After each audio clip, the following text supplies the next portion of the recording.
नमस्कार दोस्तों, स्वागत है आपका हमारे इस चैनल धूप धनुषी आरती में।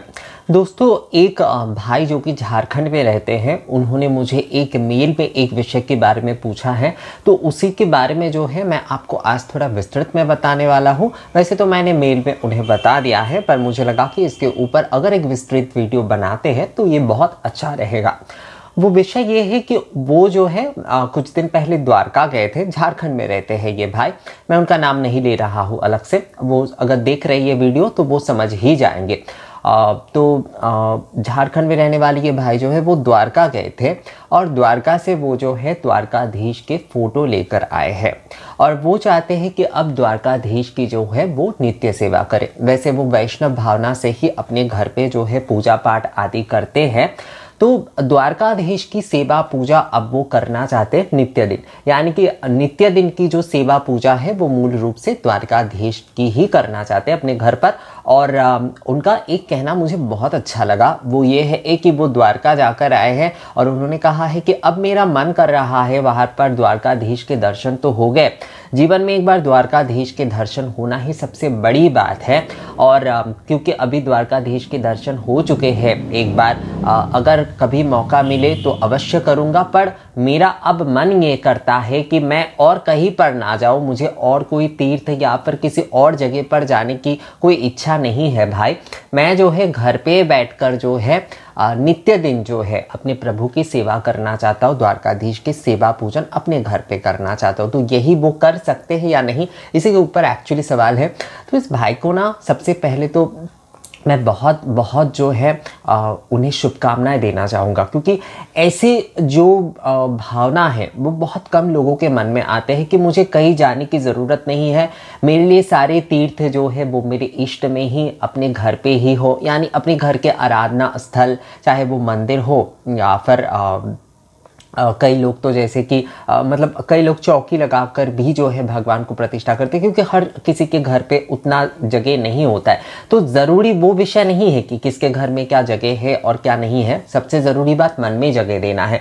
तो जो लोग इस प्रकार से बोल सकते हैं, प्रभु के साथ अपना एक इस प्रकार का संबंध स्थापन करते हैं कि मुझे और कुछ नहीं चाहिए, मैं जो है मेरे जीवन में एक बार द्वारकाधीश ने मुझे दर्शन दे दिए हैं या फिर आपकी जो भी इष्ट है उन्होंने दर्शन दे दिए हैं और उसके बाद अब मेरा केवल ध्यान यही होगा, मेरा मन यही करता है कि मैं जो है उनके नित्य दिन की सेवा करूं।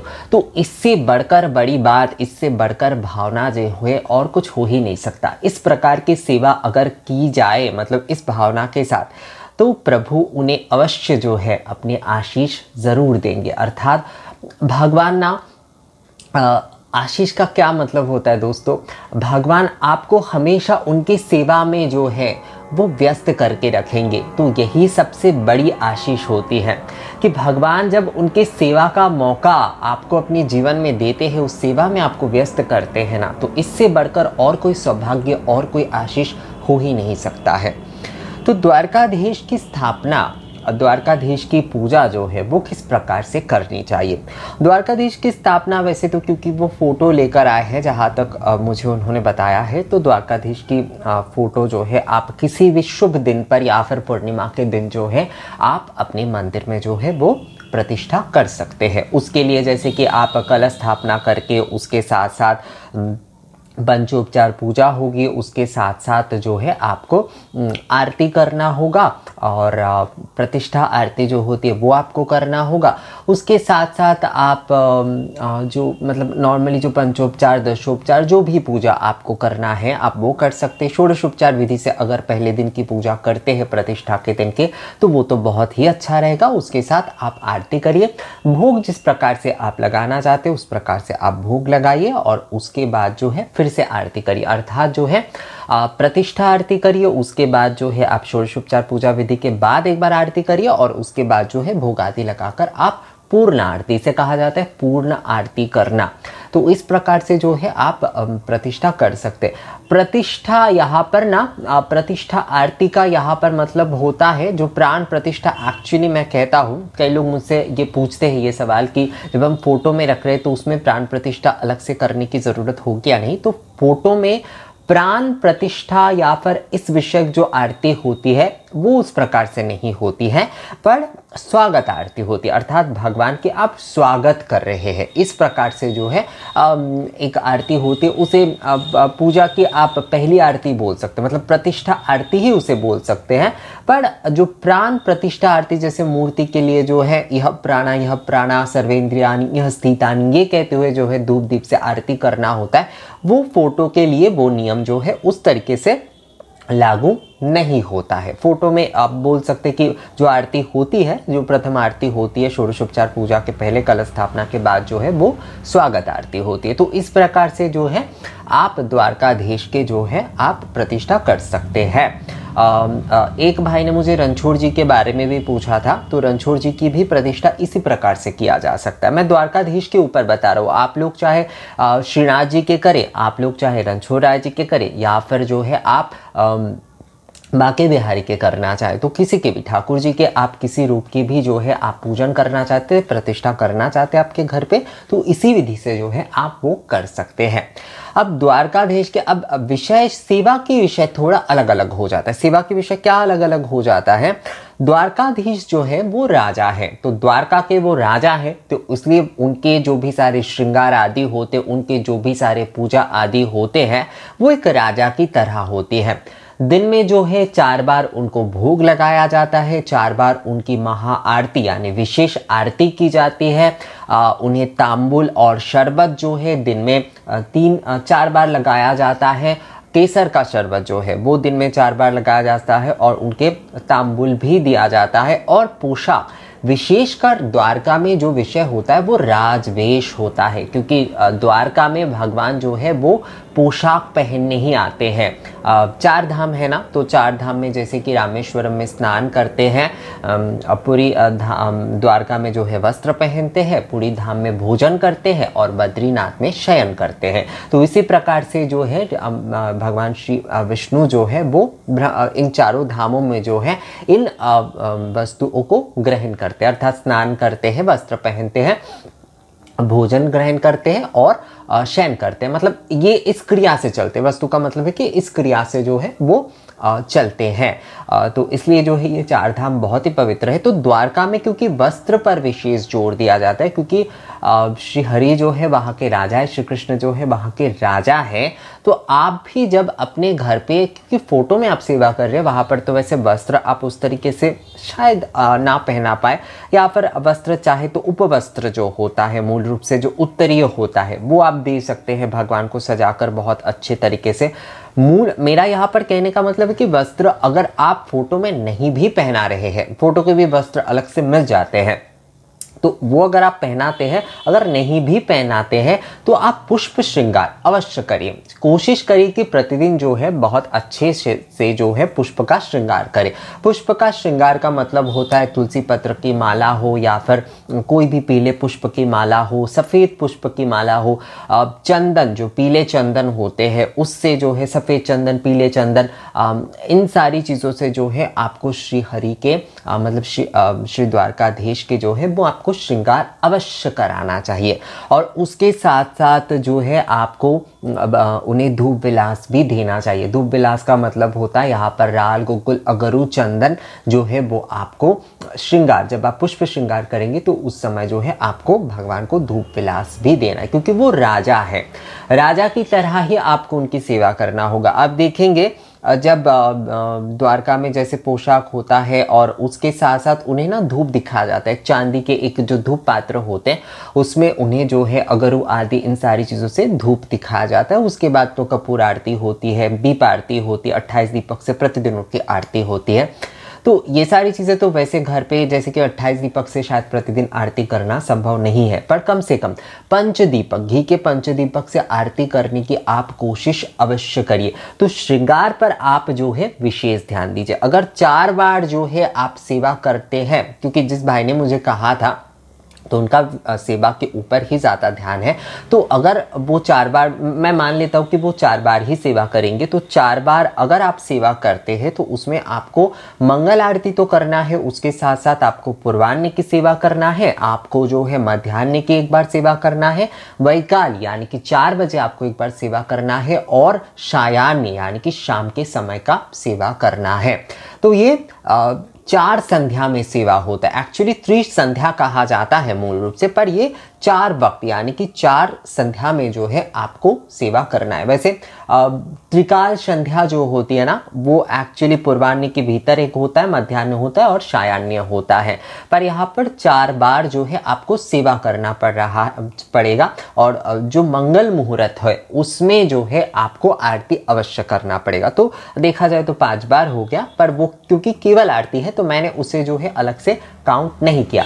तो पूर्वाह्न की सेवा, मध्याह्न की सेवा, वैकाली सेवा और जो है सायाह्न की सेवा, और उसके साथ साथ मंगल मुहूर्त में आपको मंगल आरती करना है। मंगल आरती कई लोग कई समय नहीं कर पाते, वो थोड़ा स्किप हो जाता है उनसे, तो कम से कम कोशिश करिए कि 9:27 के भीतर जो है आप पूर्वाह्न सेवा जो है वो अवश्य करें। अर्थात जो आप पूर्वाह्न की जब पूजा शुरू कर रहे हैं तो उस समय आप एक बार आरती कर लीजिए, तो वो आपकी मंगल आरती हो गई एक प्रकार से। वैसे तो मंगल मुहूर्त में आरती को मंगल आरती कहा जाता है, पर ये क्योंकि आप उस दिन की पूजा की सूचना कर रहे हैं तो मंगल प्रार्थना के साथ आप मंगल आरती कर सकते हैं, उसमें समस्या नहीं है। पर पूर्वाह्न की पूजा संपूर्ण करने के बाद भी एक बार आपको आरती करना होगा।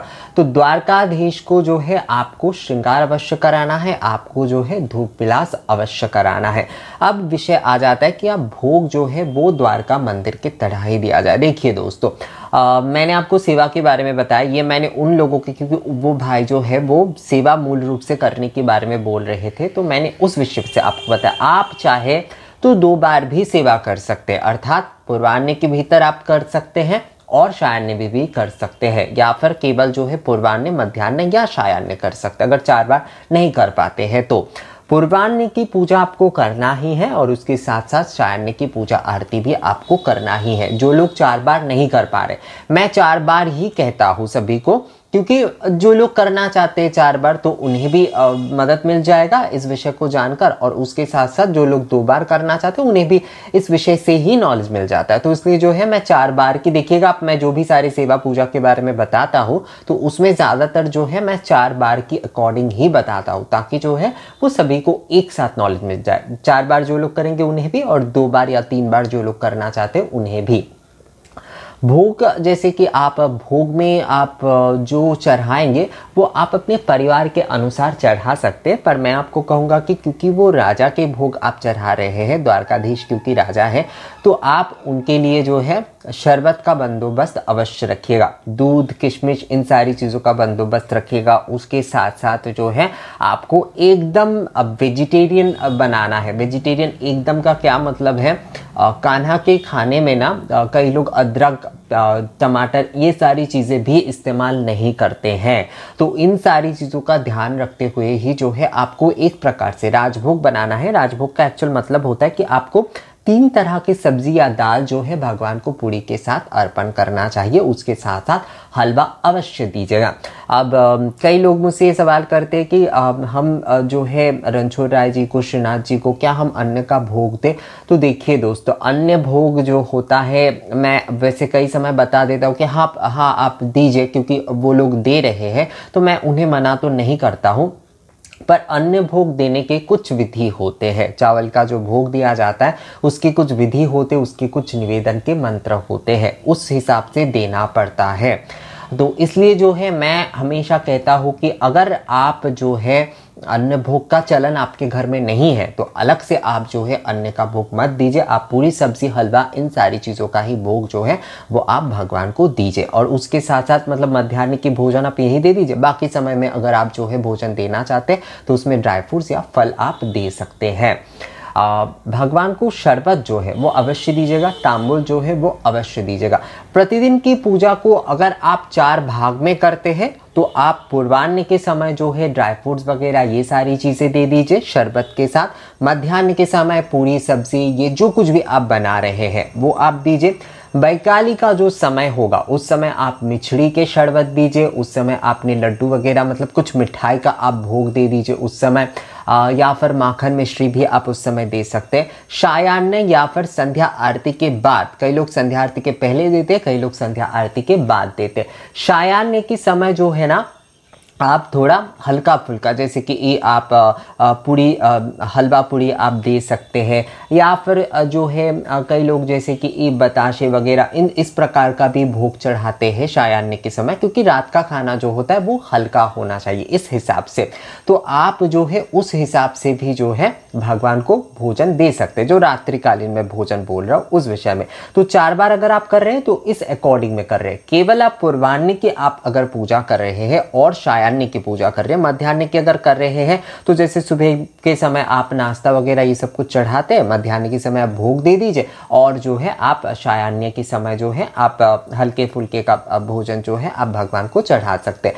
पर केवल आप 2 बार अगर सेवा करते तो पूर्वाह्न में आप जो है ड्राई फ्रूट्स आदि ये सब कुछ तो चढ़ाए, उसके साथ साथ जो है आप जब पूजा संपन्न करें उसके बाद आप पूरी सब्जी इन सारी चीज़ों का भोजन चढ़ा सकते हैं। भोजन चढ़ाकर आरती अवश्य करिएगा।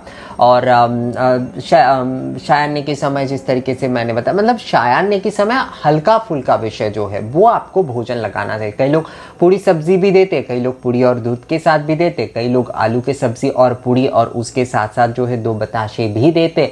तो जिस तरीके से आपका मन करे रात का खाना देने का आप दे सकते हैं, रात का भोजन जो है वो दे सकते हैं, पर उसमें हल्के फुल्की चीज़ें होना चाहिए। और रात में कभी भी ना फल भगवान को मत चढ़ाइएगा। कई लोग फल चढ़ाते, तो कभी भी जो है रात्रिकालीन जो सेवा होती है, मतलब रात्रिकालीन का मतलब है कि सायान्य की जो सेवा होती है उसमें फल का उपयोग नहीं होता, उसमें आपको कभी भी जो है फल नहीं देना चाहिए। सूर्यास्त के बाद की जो पूजा होती है नित्य पूजा में खासकर, उसमें फल का उपयोग मत करिएगा, ये जो है थोड़ा ध्यान में रखना होगा। तो आप जो है द्वारकाधीश की इसी तरीके से आपको सेवा पूजन करना है। आरती जो है आपको धूप दीप से करना ही है। 4 बार अगर आपसे हो पाता है तो आप अवश्य करिए। 3 बार अगर सेवा करते तो 3 बार करिए। अगर मंगल मुहूर्त की आरती कर पाते तो बहुत अच्छा होता है। मैं सभी को कहता हूँ कि मंगल मुहूर्त की मंगल आरती अगर कर पाते तो बहुत अच्छा होता है। या फिर जो है 2 बार की आरती कम से कम अवश्य करिए। आरती में आप धुनुची धूप का इस्तेमाल कर लीजिए, और क्योंकि आप श्री हरि के पूजन कर रहे हैं, मतलब द्वारकाधीश के पूजन कर रहे हैं, और राजा जो है वो द्वारकाधीश है, तो कम से कम षडंग धूप जो है उसका आप इस्तेमाल अवश्य करिए। षडंग धूप जलाकर जो है आप प्रभु के जो है आरती करिए, धुनुची धूप जलाकर। उसके साथ साथ पंचदीपक घी के जलाकर आप आरती करिए। उसके बाद जलपूर्ण शंख से आप आरती करिए, और उसके बाद जो है आप मोर के जो पंख होते हैं या चांबर जो होते उससे आप आरती कर सकते हैं। वैसे शीतकालीन में व्यंजन आरती नहीं होती है, पर मैंने आपको बता दिया क्योंकि गर्मी के समय, मतलब शीत ऋतु जब खत्म हो जाएगा, वसंत पंचमी के बाद से ही ये कार्य जो है वो शुरू हो जाता है। वसंत पंचमी के बाद से ही आप जो है व्यंजन आरती कर सकते हैं। तो वसंत पंचमी के दिन से ही जो है आप धुनुची धूप के साथ, पंचदीपक के साथ, उसके साथ जो है जलपूर्ण शंख के साथ, और उसके बाद जो है व्यंजन आरती यानी कि मोर पंखे जो होते हैं या फिर जो है चांबर के साथ जो है आप आरती करके प्रणिपात अवश्य करिए। तो ये जो हो जाता है आरती और सेवा की विधि। तो नित्य सेवा और पूजन इसी प्रकार से होगा। आप अगर सेवा कर रहे हैं तो इसी प्रकार से होगा। आपको सबसे पहले पूजा में जो करना है, सुबह की जो पूजा होगी वो भी मैं थोड़ा आपको संक्षिप्त में बता देता हूँ। उसमें आपको जो है गंध पुष्प अक्षत जो है वो आपको भगवान को चढ़ाना है, द्वारकाधीश को आपको चढ़ाना है। तुलसी पत्र अवश्य चढ़ाना है। उसके साथ साथ जो है आपको धूप निवेदन करना है। उसके बाद पुष्पांजलि आपको अवश्य करना है। आचमन का जल जो है वो भी आप भगवान को अवश्य दीजिए। आचमन का जल ना कई लोग क्या करते हैं, कई लोग कहते हैं कि पीने का जल हम केवल देते हैं, तो केवल पीने का जल नहीं देना है दोस्तों। उसके साथ साथ आप देखेंगे द्वारकाधीश के मंदिर के, अब आजकल तो यूट्यूब पर लाइव होता है द्वारकाधीश मंदिर से, तो वहां पर आप देखिएगा, वहां पर ना एक जो मतलब हाथ धोने के जो जल होते हैं वो द्वारकाधीश के दाहिने साइड पर रखा होता है। तो आचमनीय जल जो है वो भी भगवान को अवश्य देना चाहिए। आप छोटे से ताम्र पात्र जो है उसमें भी जो है आप आचमनी रखकर एक आचमनीय जल जो है भगवान को अर्पित कर सकते हैं। ये केवल पूजा के समय भी आप कर सकते हैं या फिर दिन भर भी आप जो है उसे रख सकते हैं।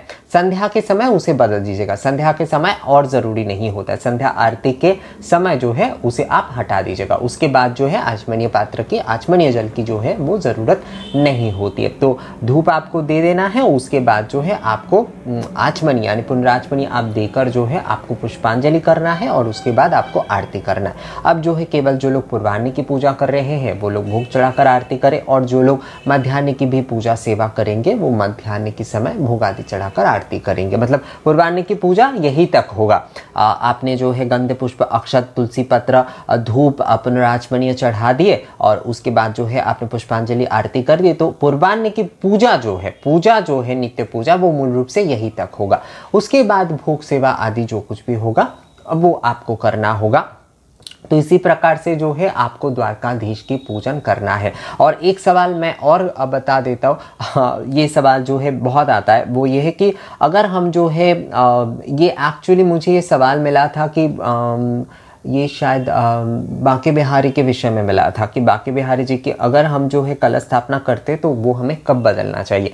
तो बांके बिहारी जी के मान लीजिए आपने इस गुरुवार को जो है बांके बिहारी की आपने कलश स्थापना की है, तो आपको दूसरे गुरुवार को उस पूरे कलश को बदलना चाहिए और फिर जो है आप उसे बांके बिहारी के सामने फिर से स्थापना करिए और फिर से गुरुवार के दिन जो है आप उसे बदल सकते हैं।